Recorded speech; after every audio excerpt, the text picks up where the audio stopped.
Sometimes it is seemed that railroads were doomed. The Durango-Silverton Railroad is one of the most spectacular rides in the world. In 1960, it was nearly shut down. In 1883, the Orient Express ran from Paris to Istanbul and created the ultimate in luxury travel. It was abandoned in 1977. In 1887, rotary snowplows first fought the snowdrifts in the high Sierras. Looking like relics, they seem improbable holdovers from the past.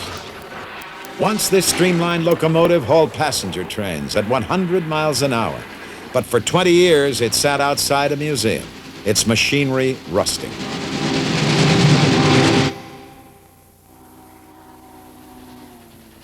Yet today, these trains still run the rails. Now they evoke a more remote past, when trains first bridged the continent. Ferried recruits to war, provided celebrities with an opportunity to be seen and a chic way to travel, gave a mobile campaign platform to politicians, and offered a refuge for hobos. Train tracks disfigure the countryside. Trains assault the senses with brutal noise and begrime the air. How then account for the multitude of people who love trains? You're actually running a train. You just can't get enough. I don't know, maybe I'm just a junkie for trains, but that's about it. I bought a caboose back in the 50s because I was busy riding trains in the 50s, and suddenly I read in the paper one day where trains were going to go out, all passenger trains would be taken off. And I knew unless I got a piece of the train, I would never be able to ride on the train again, so that's when I bought my caboose and put it in my yard. There are grown men who ride toy steam trains at a mountain retreat. There are train buffs who choose to ride through South America's Andes on a baggage rack. There's a town in Iowa that honors hobos. And there are thousands of young people competing for the chance to engineer a train. These are people who hearken to the lonesome whistleblowing and the clickety-clack of wheels on rails. Theirs is a worldwide fraternity with no membership requirements beyond sharing in the love of trains.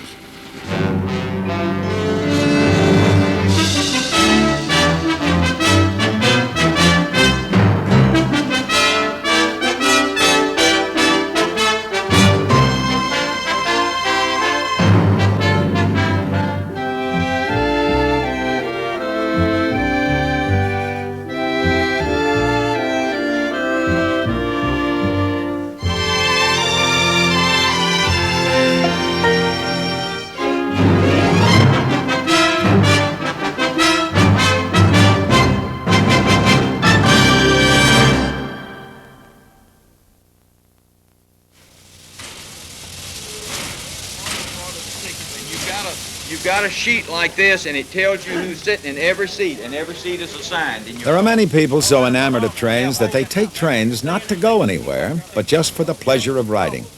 Each year, the North Alabama Railroad Club sponsors an all-day excursion on a Norfolk Southern steam train. Seats are always sold out, and there's even competition for a chance to work on the engine. Bill Hayslip is a deputy sheriff, and he loves trains so much that he volunteers on his day off for the dirtiest job in railroading, apprentice fireman. I've studied steam engines just about all my life. I guess I was born about 30 or 40 years too late. There's something about a steam locomotive, railroads, it's just romantic. The steam engine kind of has its own personality. It's like a lady. You have to treat it just right. Well, it's just a page out of the past. Something I seen when I was a kid. Once you get used to anything, you always like to see it again. If we hadn't had them during World War II, we'd have been up the creek without a paddle.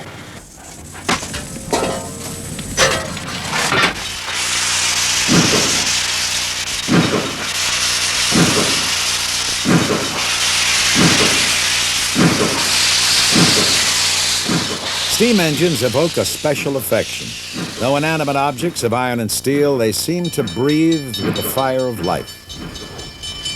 This day, the train will run to Chattanooga, Tennessee, evoking cherished memories of a popular song. Our Pardon me, boys, is that the Chattanooga choo-choo? Yes, sir. Track 29. Boy, you can give me a shine. Can you afford to board the Chattanooga choo-choo? I got my fare and just a trifle to spare. There's gonna be a certain party at the station, satin and lace, I used to call Funny Face. She's gonna cry until I tell her that I'll never roam. So Chattanooga choo-choo, won't you choo-choo me home? Take me home. I've often wondered if I was maybe one of those few people that had trains in my blood or something, you know.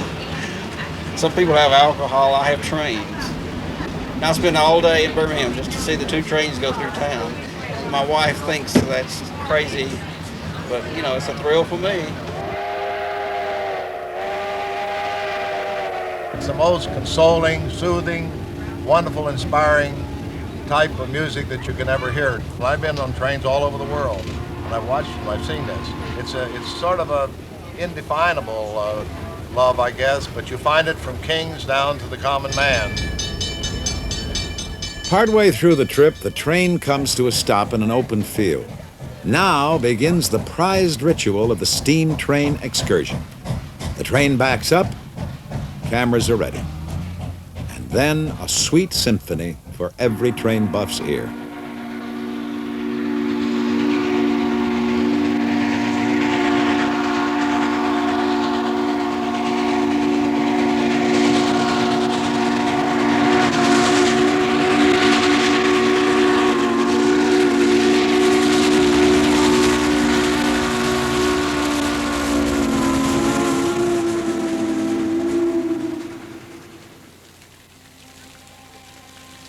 The train station in Chattanooga has been transformed into an entertainment center. When the train returns to Huntsville, Dr. and Mrs. Loney Lindsay stay on in Chattanooga for dinner in a refurbished diner. They remember another train trip long ago. We got on the train in Tuscumbia, Alabama, and we went to Chattanooga. Went up to the courthouse. We got married. And that was 55 years ago, and we've had a very lovely marriage so far. And here 55 years later, we do that same stunt over again. The most popular rooms at the Choo Choo Hilton Hotel are old train cars, a nostalgic setting for recapturing fond memories.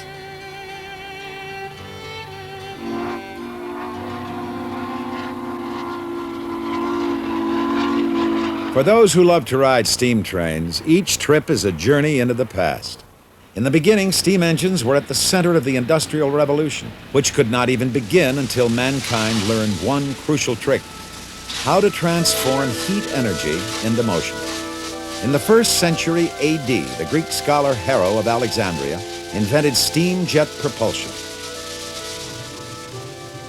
Harrow's ingenious device remained a toy until 1712, when Thomas Newcomen developed the first successful steam engine. Newcomen's engine was used to pump water out of coal mines. 100 years passed before the first British-built steam locomotives took to the rails. Soon the public everywhere crossed the threshold of a new age as horses were replaced by the latest locomotive invention. Today, these early engines can usually be seen only at museums, where they seem as distant as dinosaurs.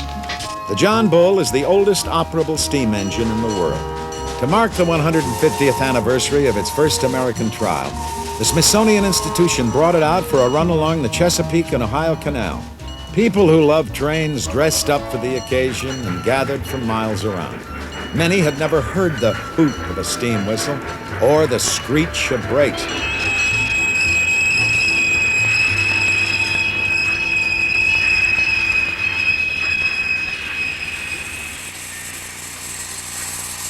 Nostalgia for those seemingly innocent days of American history is very much alive today.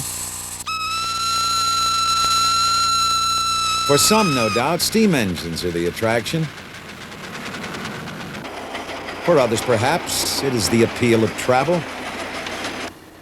Or could it be that so many share the romantic notion of growing up to be an engineer? These trains are called live steamers. Seymour Johnson loves trains so much that he donated land and equipment for a miniature railroad at his home in Montecito, California. I think in my case, in the case of a lot of people, you kind of grew up with them as toys, and these are pretty big toys, but I started building this particular engine in 1947, and I completed it in 1951, and that's why I have the numbers on the side, 4751, to remind me of the time.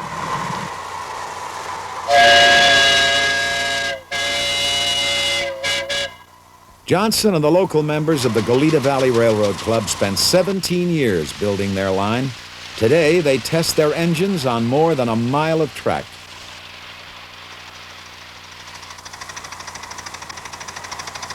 There's something nostalgic about steam engines now, of course, but the thing is, a steam locomotive is live.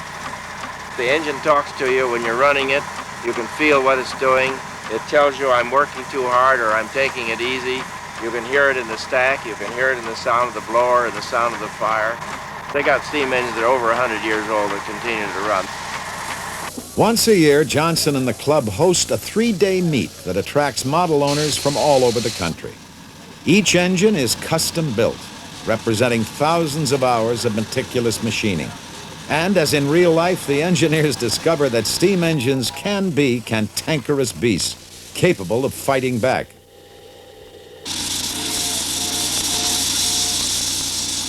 Well, this is a 2.5-inch scale, narrow gauge locomotive built to run on 7 1/2-inch track. We're trying to duplicate exactly the kind of engine that the Colorado and Southern used back in the years of 1890 through 1936.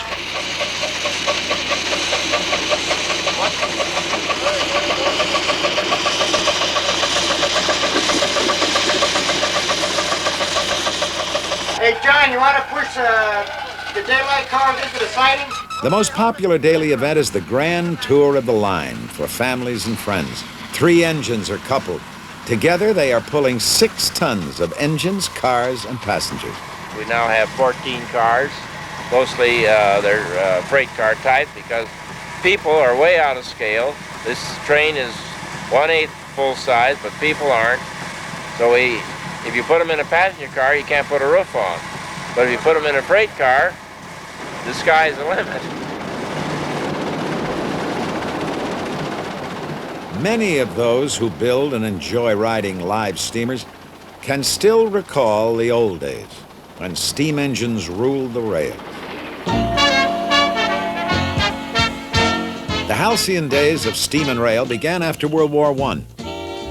The big boy of the 1940s was driven by 4 pistons that powered 16 drive wheels.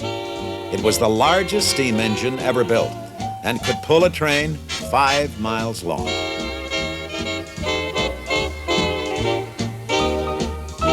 And during World War II, steam engines transporting the freight, weapons, and troops to the seacoast made possible the fast buildup of America's war machine. In the 1950s, steam gave way to diesel, and rail companies competing for passengers promoted streamliners as the chic way to travel.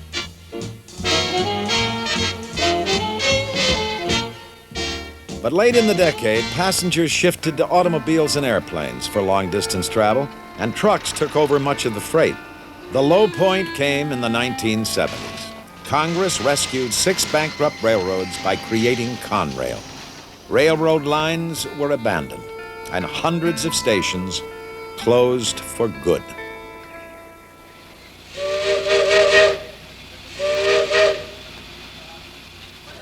Although Americans seem to lose interest in passenger train travel, some countries maintained their trains as national treasures.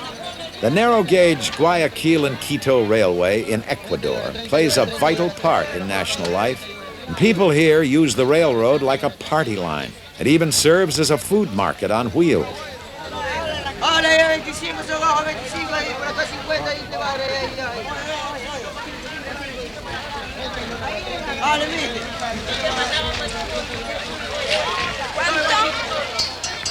Train buff and writer Carla Hunt has traveled throughout South America on trains. The Guayaquil to Quito run draws her back as the most exciting in South America. A train buff's dream, an American-built Baldwin engine, a relic from 1900, begins a two-day climb from sea level to over 11,000 feet in the Andes. Passengers have a choice of three classes.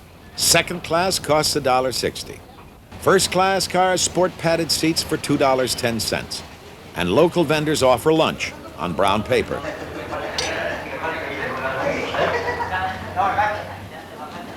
The affluent who ride deluxe get reserved seats and meal service.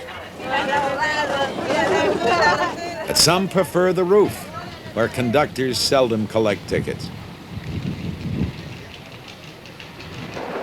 You meet a lot of people. You carry a dictionary. Can't get along. I don't speak Spanish, but I'm learning. When you really get in trouble, you use hands. You smile a lot. And you admit that you're a foreigner.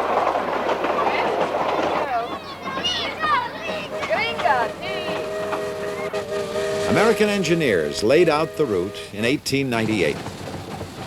It took 10 years to cut the line from the sugarcane fields of the lowlands up over the Andes. When the train going up fails to meet the train coming down at the appointed siding, there's an unscheduled stop for a phone call to find out what happened to the other train. These trains, not only do they carry the people up and down, but they carry the mail. And every once in a while you see them with a medical prescription, a telex that might have come into Guayaquil but can't make it up between the two points. There's a telex facility at Riobamba, but between here and Riobamba there's absolutely nothing. The trains coming from Riobamba have problem in Guigra. One of the wheels of the machine was falling down off the track. And now we are going with this train to help the other train to ride to Guigra. Ah, fantastico. Derailments are common, but the speeds are slow and the accidents usually minor. As a bonus, amateur supervisors get a chance to see how, with a minimum of equipment, a derailed car can be coaxed back onto its track.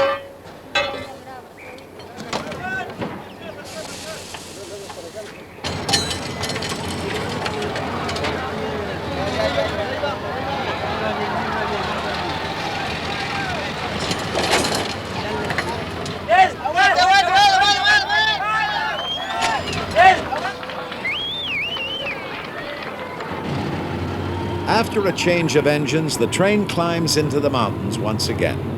In the early days of the American West, railroad builders often resorted to zigzagging switchbacks to gain altitude. On this line, a famous switchback is still in use. The train has proceeded as far as it can up the valley. Now it switches to another track and backs up the side of Devil's Nose, giving passengers on the rear platform a front-end view.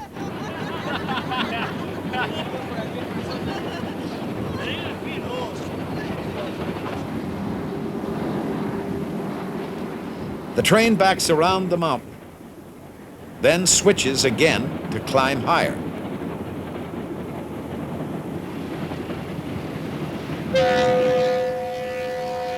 Going forward again, the train has climbed 300 vertical feet up the side of the mountain.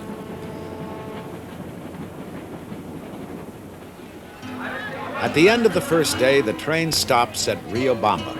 For Carla Hunt, a visit to the market is a fascinating feature of the trip. People come from miles around to sell and buy. You see things in this market you won't see anywhere else in Latin America. But more than anything else, I like to wander around and look at all those beautiful faces.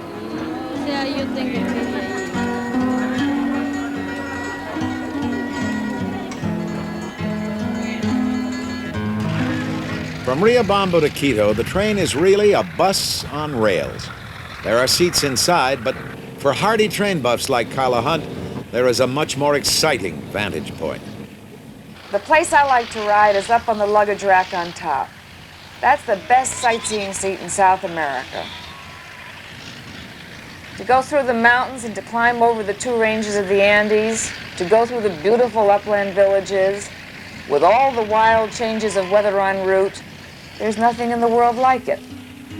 Clouds shroud the peaks of the Andes as the line climbs high through cuts in the mountains, and then descends to Ecuador's capital, the Spanish colonial city of Quito, to bring to an end one of the world's most extraordinary train rides. In the United States, another spectacular train ride inspired one train buff to take dramatic action. The line from Durango to Silverton, Colorado was threatened with abandonment in 1960. Charles Bradshaw Jr., a Florida citrus grower, rescued it in 1981. Like many a town in the Old West, Durango was created by a railroad. The Denver and Rio Grande chose the site, laid out the streets, and sold lots around the depot.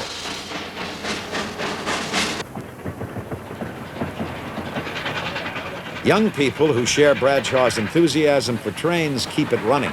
I love it. I really love it. I go home and tell my husband, I learned all kinds of new things today. I would like to be an engineer very much. You have to go through all the training, which is pretty physical for a girl. And then you have to also be a fireman, which you shovel 6 tons of coal a day. And I wouldn't want to get out of my limit. I don't think that's right. My father and my grandfather and my great-grandfather were all railroaders before me. They worked for the Rio Grande, not this particular branch. I'm the first one in the family to work for this branch of the railroad. But none of them were conductors. They were all in different parts of the railroad, so I'm the first conductor in the family. They have to be pretty responsible people. They can't be irresponsible at all. Aren't you pretty young to be an engineer? I hear that about 30 times a day. If I couldn't handle the job, I wouldn't be here. No, let's trade. Listen, cowboy hats are out. Haven't you seen the chicks really like these hats? Let her try on at large. I'll bet nobody in your neighborhood would have a hat like that. Don't you think? I'm telling you, you go home and the girls will be lining up at the door. Now that looks handsome on you. That really does. Cowboy hats are out. Engineer hats are in.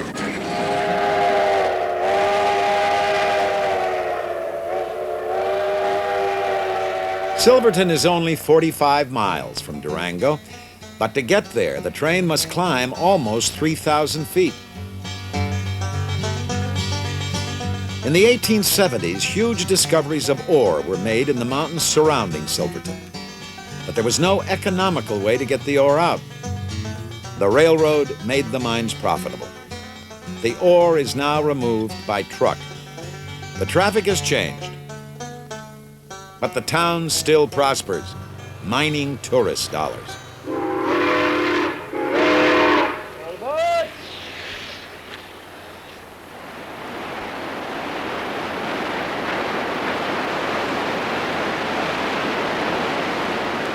As soon as the route was completed, the drama of the train's traverse of the Animas River Canyon was recognized as one of the great sights of American railroading. In the early 1880s, photographer William Henry Jackson lowered himself into the canyon to take this picture, published in Harper's Weekly magazine. Today's passengers can still enjoy the same spectacle. The ride is potentially just as dangerous now as it was then. A derailment could topple the cars 200 feet into the gorge.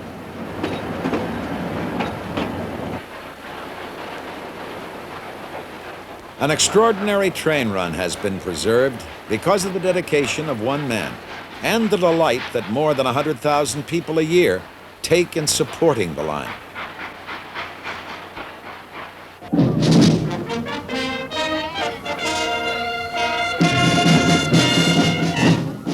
Boston has its marathon, New Orleans its Mardi Gras. Britt, Iowa honors hobos.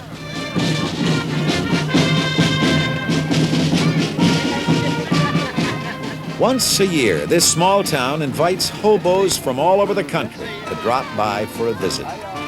The get-together largely attracts those who have retired from actively riding the rails and can now look back on their former ragtag wanderings with nostalgia. Hobos were not always so honored. Hoboing began during hard times after the Civil War. And in the Great Depression, the desperate once again took to the rails. Sometimes railroad police threw them off moving trains. Others jumped rather than face the reception they received when caught crossing state lines. If we are to protect the public of Southern California from the indigent transient class, they are coming here at this time not for the purpose of securing work, but for the purpose of living on relief, stealing, or begging. Where's your home? Chicago. You ride a freight all the way from Chicago? Yes, sir. Well, you can ride them back, too, or any way you can to get back. We're going to see you over the state line. Don't come back to California until you can come in like a man.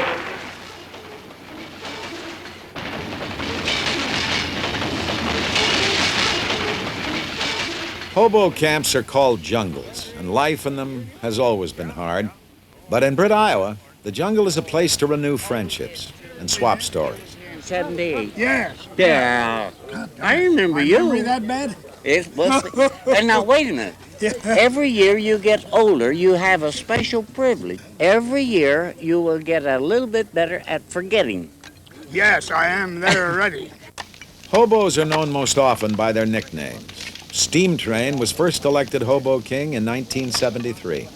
We got a young goat here, and it's gonna be some pretty tender eating when we get him all browned up here. Yes, sir. We have some of the best music and some of the best food you ever sit down to. Was you good gal when my train left the shed?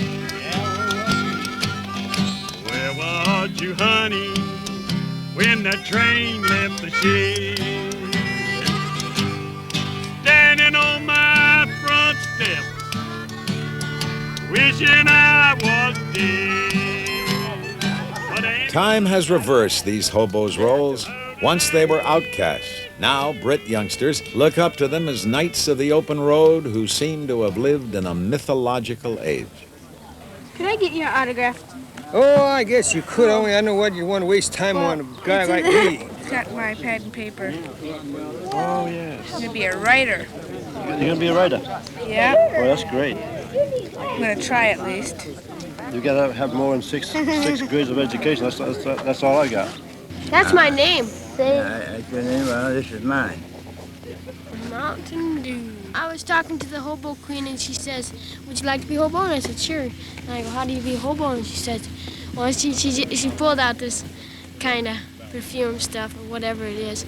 And she goes, I acquire you the prince, hobo prince. And she put some on my forehead. So I'm a hobo prince.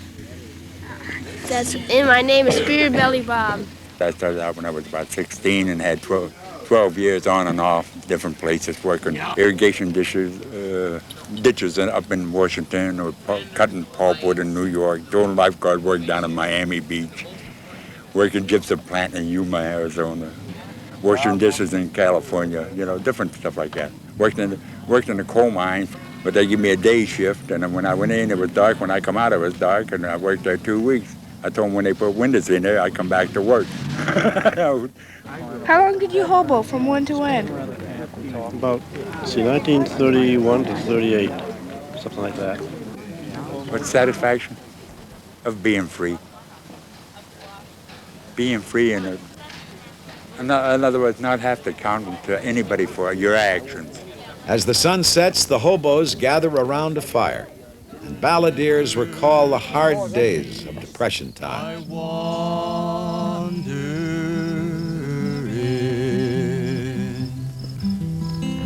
Ashes to ashes, dust unto dust. If the railroad doesn't get you, then the bread lines must. And it looks like I'm never gonna cease my wandering.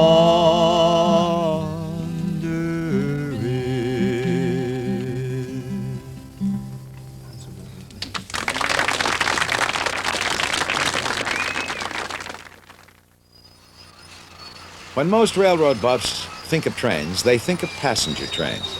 But many of those most devoted to trains have found their life work with the railroads.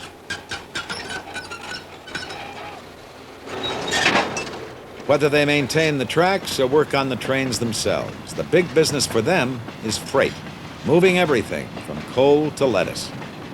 And although much of the public thinks railroads are a dying industry, in fact, they are thriving. Deregulation has permitted them to abandon money-losing lines, and new techniques, like piggyback hauling of truck trailers and containers, attract new customers.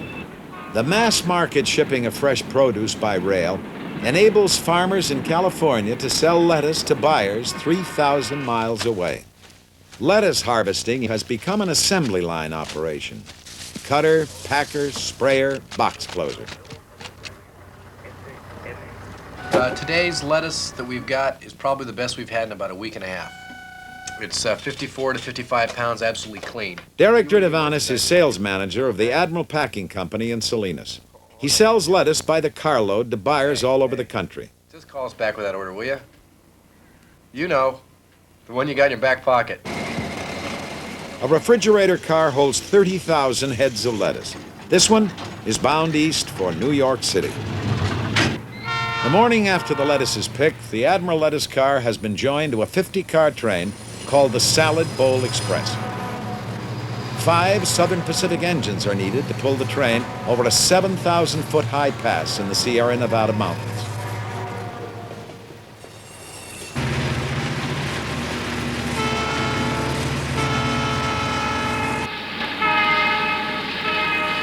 The route climbs toward Donner Pass. On average, 35 feet of snow fall here each winter, and avalanches have obstructed travelers as long as the pass has been used. In November 1846, blizzards trapped the emigrant Donner Party here. 35 died of starvation and exposure. Some survivors resorted to cannibalism. In the spring of 1982, 10 feet of snow fell in 12 days in the high Sierras. Southern Pacific stopped all trains across Donner Pass. Diverting traffic cost $100,000 a day. Snow fighters tried to keep the lines open with spreaders, snowplows that pushed the huge drifts to the side.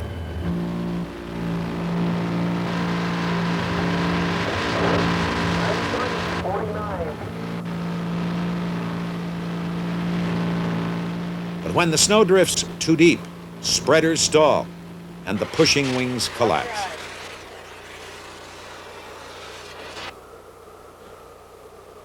The nerve center of the railroad's fight is a community of houses and offices connected by tunnels, so buried in snow that it is called Mole Town. Here, 100 men and women work day and night. SP Norton operator. Rotary coming out at 9 o'clock. Get it out of town for us, will you? Up at Norton. Yeah. Make sure that it gets down there and give them a little nudge and get them going, will you? Everything's in the clear of the number 2. Everything's in the clear. How about Rotary? Rotary's in the clear of the number 2. Okay, bring it. Management calls for its ultimate snow fighting machine, rotary plows that can dig through almost any accumulation of snow. That light engine's being held right now. The rotary is going on down to the other end of the site.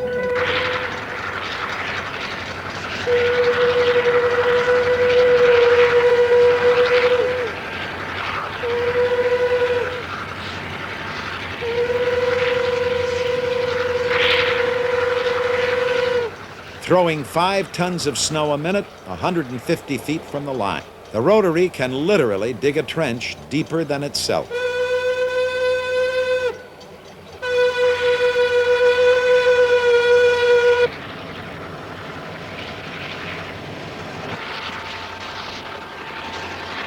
As one rotary chews toward the top of the pass from the west, another struggles up from the east.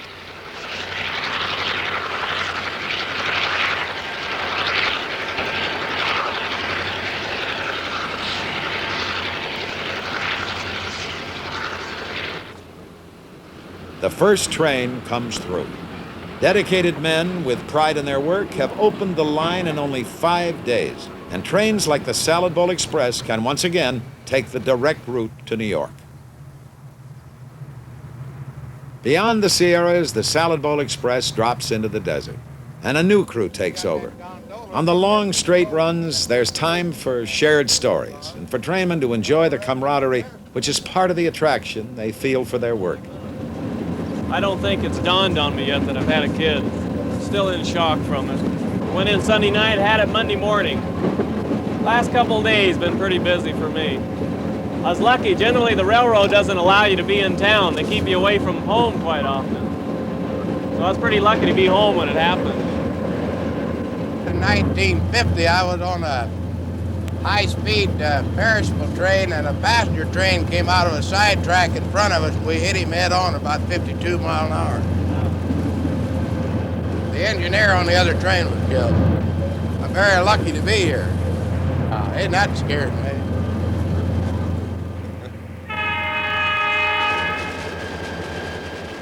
By evening, the train is in eastern Nevada. The next morning, now with a Union Pacific engine and crew, the Salad Bowl Express climbs toward the Continental Divide. Around a curve, Castle Rock, a well-known American landmark, comes into view. The famous photographer A.J. Russell captured this same scene when the Transcontinental Railroad was nearing completion. In 1867, it took 3 months to cross by wagon from the railheads on the Missouri River to the Pacific coast. The new rail line cut that time to less than a week. Irish immigrants living in railroad car dormitories built west. Chinese coolies built east. It was the most dramatic engineering accomplishment of the century. Gorges were spanned, mountains cut through or tunneled under. An army of workers fought summer heat and winter snow at a cost of uncounted lives. There were no movie cameras to record the great undertaking, but once movies were invented, filmmakers recreated the drama in classic film. John Ford's The Iron Horse and Cecil B. DeMille's Union Pacific. Crossing the mountains, the deserts and plains, fighting the heat, the cold and the rain. Summer to autumn, winter to spring. Bring 'em up, lay 'em down, make the hammers ring. Building a new road under the wheel, bind up the earth in iron and steel. Working east, working west, we're building our way on bad food, hard liquor, and $1 a day. It was a day of national celebration when the two lines met at Promontory, Utah. A.J. Russell recorded the scene in what is perhaps the most famous photograph in American history. And in 1924, when John Ford recreated the scene for his film, he based the action on the photograph, complete with a still photographer to pose the crowd.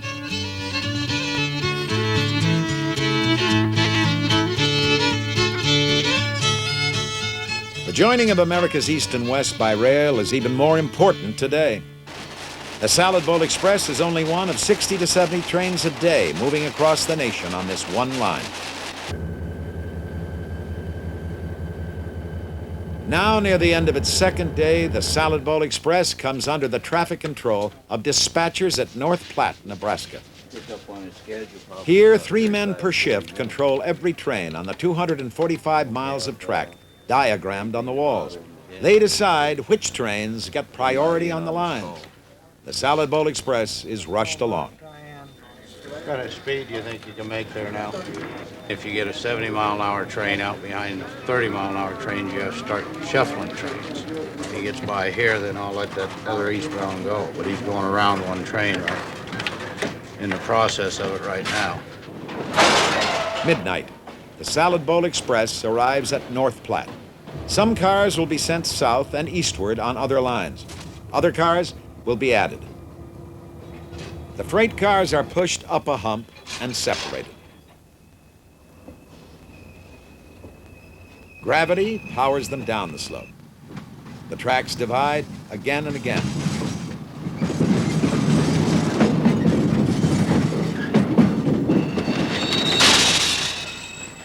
Automatic sensors weigh the cars, and retarders brake them. There are 221 miles of track in the yard, and as many as 5,000 freight cars at a time.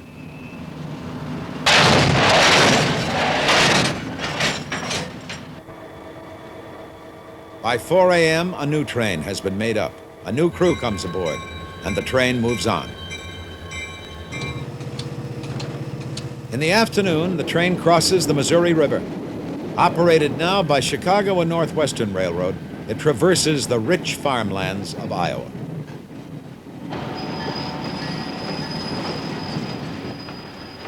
The next morning, the train is in Chicago. Marshalling yards like this one are dangerous places. You have to watch for cars coming from both directions. There could be debris sticking out of a car. Try not to get caught in a situation where you have trains moving at high speed in both directions on each side of you.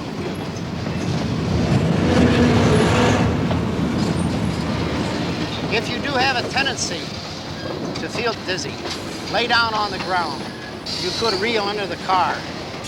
Despite railroad emphasis on safety, there is an average of 15 deaths and 6,700 injuries to American rail yard workers each year.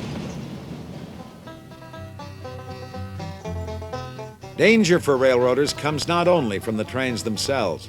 In the early days, desperados like Jesse James, Butch Cassidy, and the Sundance Kid held up trains in the lonely plains and mountains of the West. Today, trains are most often attacked as they pass through depressed areas in big cities.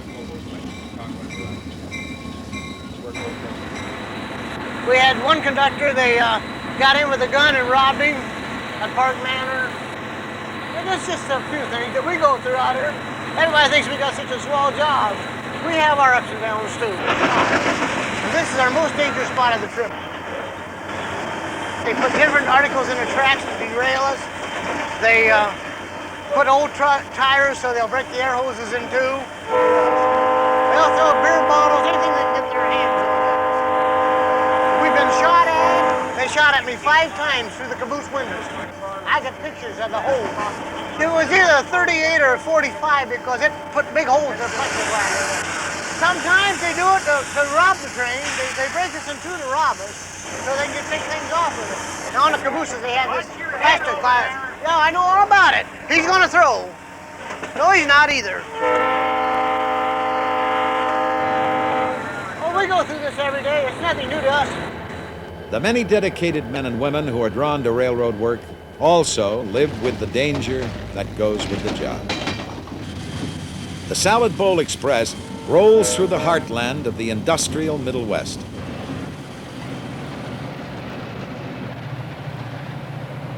On the 5th morning, the train parallels the Mohawk River. Now under Conrail control, it follows the same route taken in 1825 by the Erie Canal.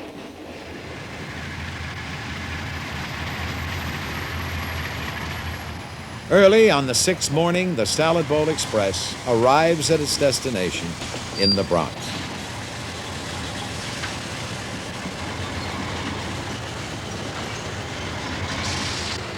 Oh, Mongo, Mongo, 1, 2, 3. I'm gonna climb the Mongo tree. Mongo, Mongo. 10 carloads of produce are unloaded at Hunts Point Terminal each day.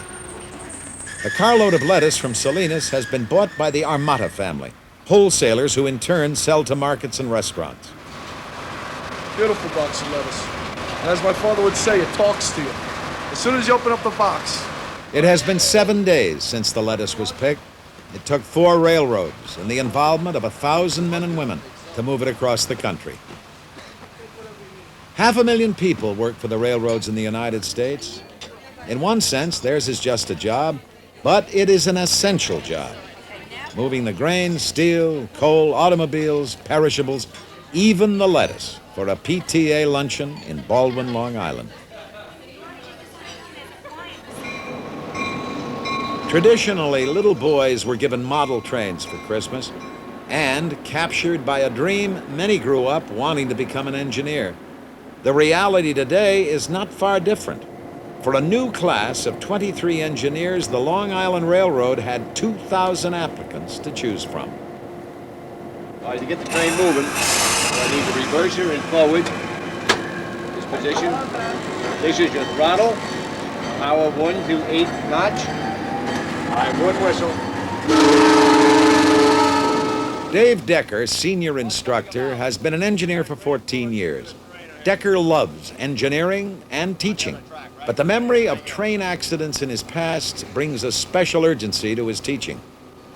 Engineering used to be a man's job, but federal affirmative action guidelines give Vita Zamboli, a former secretary, an extraordinary opportunity to join an elite group of railroad employees. Wait till we're over it. Wait till we're on that. I can teach an engineer how to make the proper brake application and accelerate, decelerate. That's the easy part. My most difficult responsibility is to instill into an upcoming engineer that they have monumental responsibilities. There is no margin for error. Not when you're dealing with 1,600 people behind you. Hopefully, I can bring this across to these upcoming engineers. Are you relaxed? Little damp. All right. That's good. That means you got guts. If you're not nervous in here, there's something wrong. Okay.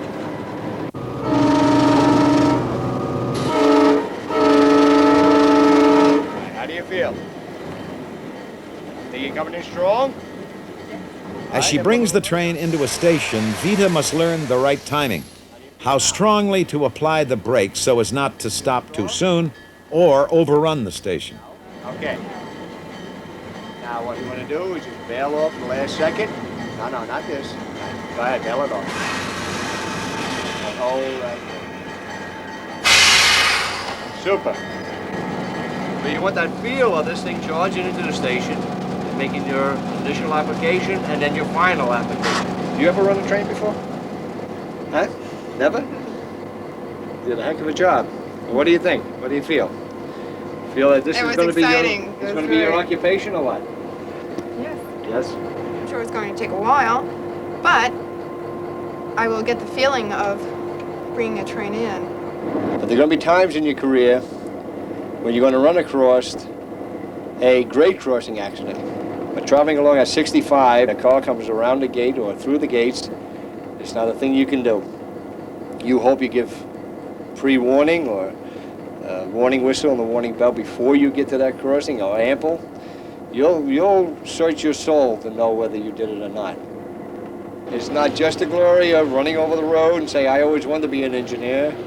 Now I have that, is that you have to take that responsibility. If her engineering career follows the norm, Vita will face 500,000 road crossings in the next 25 years.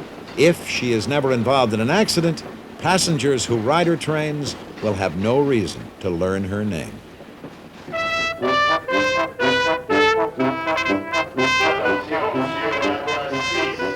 There are many great train rides around the world, but not one can match the aura of elegance, mystery, and romance surrounding the name Orient Express.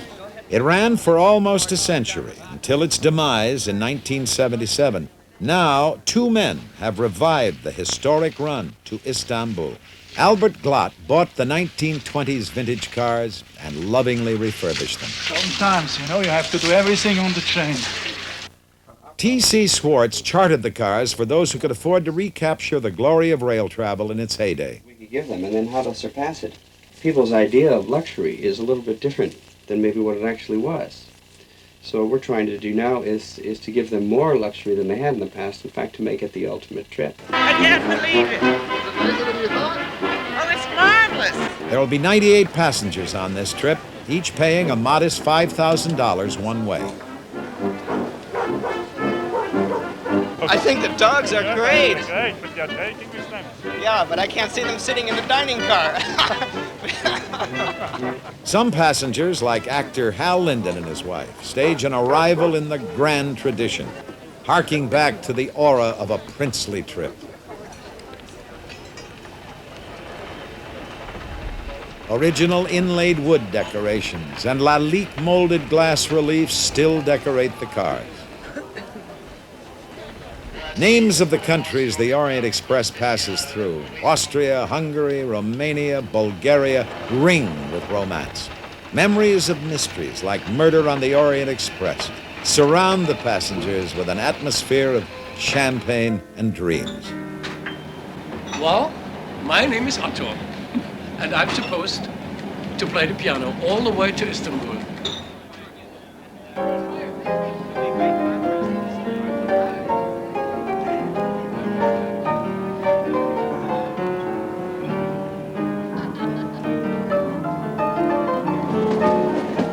like everything that's wonderful about the world is going away, and the trains are one of those things.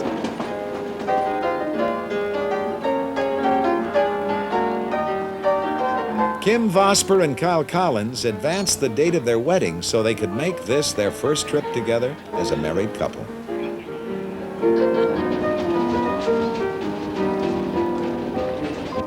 For bourgeois travelers, meals in an aristocratic French style. The ultimate temptation for those who count calories.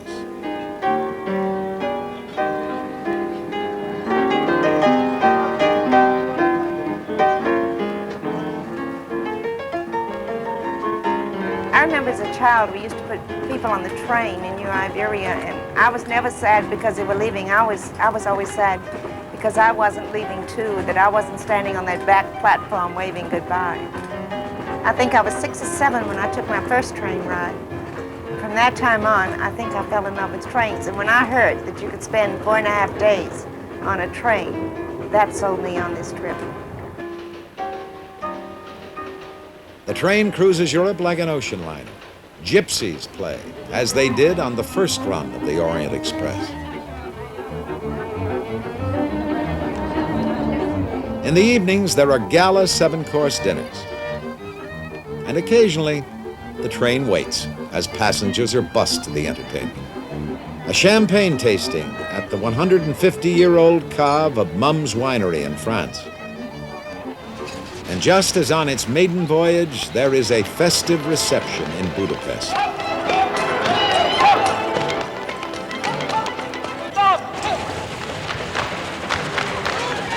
On the first trip, no passengers in the Orient Express dined at the hunting lodge of the Sultan.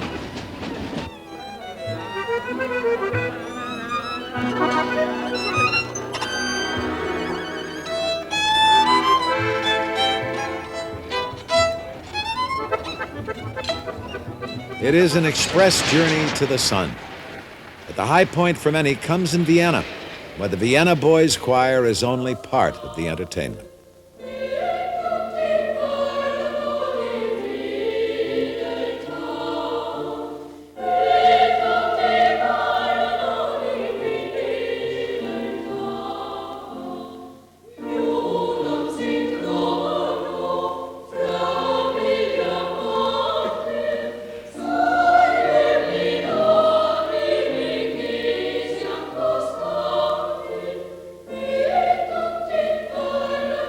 Protocol prevented the Austrian royal family from receiving plebeian passengers of the first Orient Express.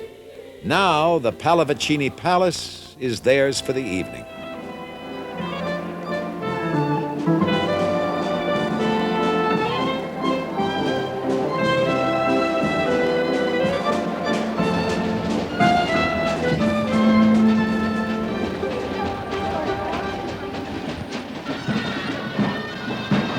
Finally, the end of the line, Istanbul, Turkey, where passengers get the red carpet treatment, Oriental style.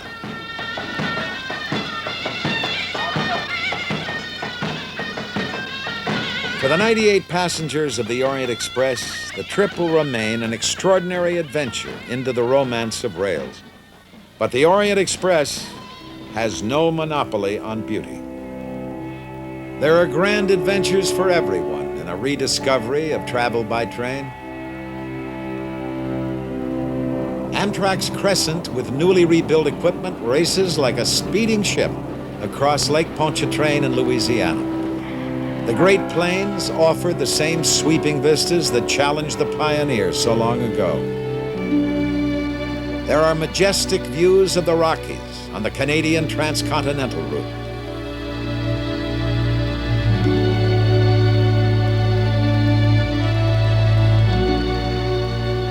The San Diegan is a beachcomber from Los Angeles to San Diego. In the future, new trains traveling 160 miles an hour are planned for the run between Los Angeles and San Diego. And that is only the beginning. Extraordinary experimental trains may someday revolutionize land travel. For those who love trains, whether as engineer, hobo, or passenger, There's an appreciation due for the songwriter's line, "It's got to be the going and not the getting there that's good." Sherperville, Jacksonville, Waterville, and Costa Rica, Pittsville, Springfield, Bakersfield, and Shreveport, Hackensack, Cadillac, Fond du Lac, and Davenport, Idaho, Jellicoe, Diamantina, Argentina, Catalina, Pasadena, see what I mean, Mac? Been everywhere, man. I've been everywhere, man. I've crossed the deserts bare, man. Well, I've breathed the mountain air, man. I've traveled, I've done my share, man. I've been everywhere. Been to Boston, Charleston, Dayton, Louisiana, Washington, Houston, Kingston, and Texarkana, Monterey, Faraday, Santa Fe, and Tallapoosa, Glen Rock, Black Rock, Little Rock, Oskaloosa, Tennessee, Hennessy, Chicopee, and Spirit Lake, Grand Lake, Devil's Lake, Crater Lake, Pete's Sakes. I've been everywhere, man. I've crossed the deserts bare, man. Well, I've breathed the mountain air, man. I've traveled, I've done my share, man. I've been everywhere. One more verse. I can get a long breath. I've been to Pittsburgh, Parkersburg, Gravelsburg, Colorado, Ellensburg, Rexburg, Vicksburg, and El Dorado, Larimore, Atmore, Haverstraw, Chattanooga, Chester, Nebraska, Alaska, Oakville, Baraboo, Waterloo, Kalamazoo, and Kansas City, Sioux City, Dodge City, Cedar City. What a pity, I've been everywhere, man. I've been everywhere, man. I've crossed the desert bare, man. Well, I've breathed the mountain air, man. I've traveled, I've done my share, man. I know some place you haven't been, and he says, I've been everywhere. So,